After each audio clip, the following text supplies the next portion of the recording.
केंद्र सरकारनं शासकीय कर्मचाऱ्यांवर राष्ट्रीय स्वयंसेवक संघाच्या कार्यक्रमात सहभागी होण्यावरचे निर्बंध मागे घेतलेत। याबाबत 9 जुलै रोजी परिपत्रक जारी करण्यात आलं होतं।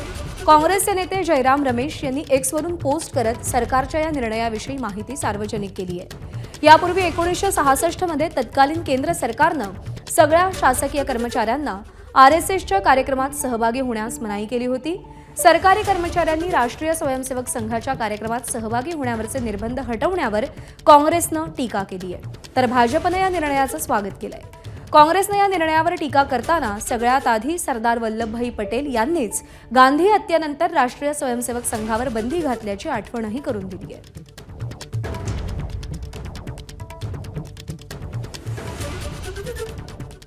तरुण भारत या दैनिकाचे माजी संपादक आणि वरिष्ठ राजकीय विश्लेषक सुधीर पाठक यांनी या निर्णयाचं विश्लेषण कसं केलंय पाहूया। केंद्र सरकारने सरकारी कर्मचाऱ्यांवर राष्ट्रीय स्वयंसेवक संघाच्या कार्यक्रमामध्ये जाण्यास बंदी असलेला 1966चा जो एक आदेश होता तो परत घेतलेला आहे। त्यामुळे आता सरकारी कर्मचारी बिनधास्तपणे राष्ट्रीय स्वयंसेवक संघाच्या कार्यक्रमांमध्ये शाखांमध्ये जाऊ शकतील अशी एक स्थिती निर्माण झालेली आहे। याच विषयावर बोलण्यासाठी आपल्यासोबत तरुण भारत या दैनिकाचे माजी संपादक आणि वरिष्ठ राजकीय विश्लेषक सुधीर पाठक सर आहेत। सर, हा जो आदेश होता तो 1966 मध्ये कोणत्या परिस्थितीमध्ये केंद्र सरकारने जारी केला होता, ही सरकारी कर्मचाऱ्यांवर बंदी लावली होती आणि आज त्याचे जेव्हा आदेश परत घेतला काय परिणाम होऊ शकतात? यातलं एक लक्षात घेतलं पाहिजे की 1966 मध्ये संघाविरुद्ध काही खूप मोठं वातावरण होतं किंवा संघ देशविघातक काही कारवायांमध्ये गुंतलाय वगैरे असा कुठलाही पुरावा नव्हता। पण तोपर्यंत काँग्रेसमध्ये डाव्या चळवळीतले लोक आणि कम्युनिस्टांचं प्राबल्य वाढण्याचा प्रारंभ सुरू झाला होता आणि म्हणून मग त्यांनी काय करायचं आणि खरं युद्ध हे कम्युनिस्ट आणि संघ या दोनमधलं होतं आणि मग संघ वाढू नये, संघ वाढतो आहे लक्षात आल्यावरती त्या यंत्रणेतनं हा आदेश दिला गेला किंवा कुठल्याही पद्धतीने संघाचा स्वयंसेवक असणारा सरकारी याच्यात राहू नये किंवा सरकारी नोकर जो आहे त्यांनी संघाच्या बैठकांमध्ये किंवा संघांच्या शाखेत जाऊ नये असा तो आदेश निघाला होता। त्याच्या आधी एक लक्षात घेतलं पाहिजे की ह्या सगळ्यामागची पार्श्वभूमी काय होती तर जी सांगितलं जाते ती 1948 साली महात्मा गांधींची झालेली हत्या। महात्माजींची झालेली हत्या ही अत्यंत निगृढ होती, ती आवश्यक नव्हती, कुठल्याही प्रकारे त्याचं समर्थन कोणीच करू शकत नाही आणि संघानेही ते त्यावेळेला केलं नव्हतं। म्हणजे आता फार कमी लोकांना माहीत आहे की ज्यावेळेला महात्माजींची हत्या झाली त्यावेळेला स्वतः गुरुजी हे मद्रासमध्ये होते आणि मद्रासमधनं त्यांनी 3 तारा त्या ठिकाणी पाठवल्या होत्या। त्यातली पहिली तार ही पंडित जवाहरलाल नेहरूंना पाठवली होती आणि गांधी परिवाराला पाठवली होती। याच्यामध्ये त्यांनी सांगितलं होतं की अशा प्रकारच्या हत्येचं कुठलंही समर्थन होऊ शकत नाही आणि संघाचा असल्या कुठल्याही विचारसरणीवर विश्वास नाही। त्याचा पुढचा परिणाम असा झाला की तो होईपर्यंत वातावरण तापणं सुरू झालं होतं आणि मग पुढे आपण पाहतो की गुरुजींनाही नागपूरला आल्यावर अटक झाली। त्यावेळेला गुरुजींनी हाही निर्णय सांगितला होता की 10 दिवसपर्यंत संघाच्या शाखा बंद राहतील, म्हणजे महात्माजींबद्दलचा आदर व्यक्त करायला। आणि तरी एक वातावरण त्यावेळेला निर्माण झालं की नाही, संघचा या सगळ्यात कुठेतरी हात आहे आणि संघ ही एक राष्ट्रविरोधी ताकद आहे, काँग्रेस विरोधी ताकद आहे अशी एक भावना निर्माण झाली। पंडितजींचंही त्याच्यावर पुढे बंदी आली, जी बंदी सरकारने आपोआपच उठवली। म्हणजे त्याच्यासाठी अटी टाकल्या वगैरे, त्यात काही कोणत्या अटी यांनी मान्य केल्या किंवा असं काही नाही, तर परस्परच सरकारने ते केलं। त्याच्यानंतर आपल्याला दिसतं की 1962 साली ज्यावेळेला चीननी हल्ला केला त्यावेळेला चीननी हल्ला केल्यावरती भारतामध्ये जे वातावरण आणि आपल्याला खूप मोठ्या प्रमाणात त्यावेळेला पराभव स्वीकारावा लागला होता किंवा माघार घ्यावी लागली होती, त्यावेळेला फार मोठ्या प्रमाणामध्ये संघाचे स्वयंसेवक निर्णया कामांमध्ये लागले होते आणि ते काम बघून स्वतः पंडित जवाहरलाल नेहरूंनी 1963 साली जे 26 जानेवारीचा जो कार्यक्रम होता त्या परेडमध्ये संघाला समाविष्ट करून घेतलं होतं। तर हा तोपर्यंतचा होता, पण एकूण सरकारी यंत्रणेमध्ये आणि राजकारणामध्ये हा विषय सुरू झाला होता की संघावर आपण बंदी तर आणू शकत नाही, मग कमीत कमी संघाच्या स्वयंसेवक हा ह्याच्यात राहणार नाही किंवा कुठलाही सरकारी कर्मचारी संघात जाणार नाही अशा प्रकारचा, आणि म्हणून तो 1966 साली आदेश निघाला.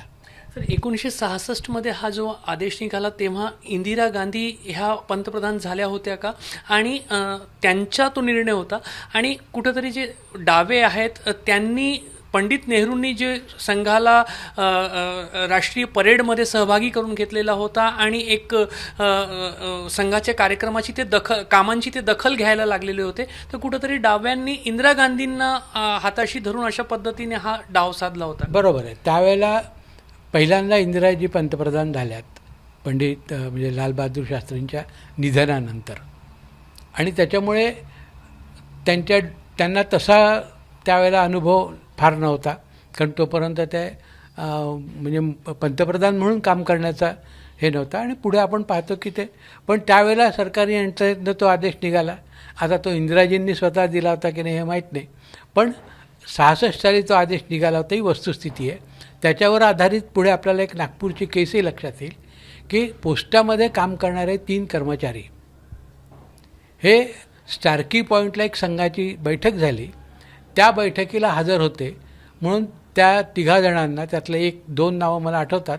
एक भैयाजी नेवरगावकर म्हणून होते ज्यांचं नुकतंच आत्ता निधन झालं, आणि दुसरे होते काशीनाथ पंत डिडोळकर, म्हणजे दत्ताजी डिडोळकर जे विद्यार्थी परिषदेचे संस्थापक सदस्य होते, त्यांचे बंधू.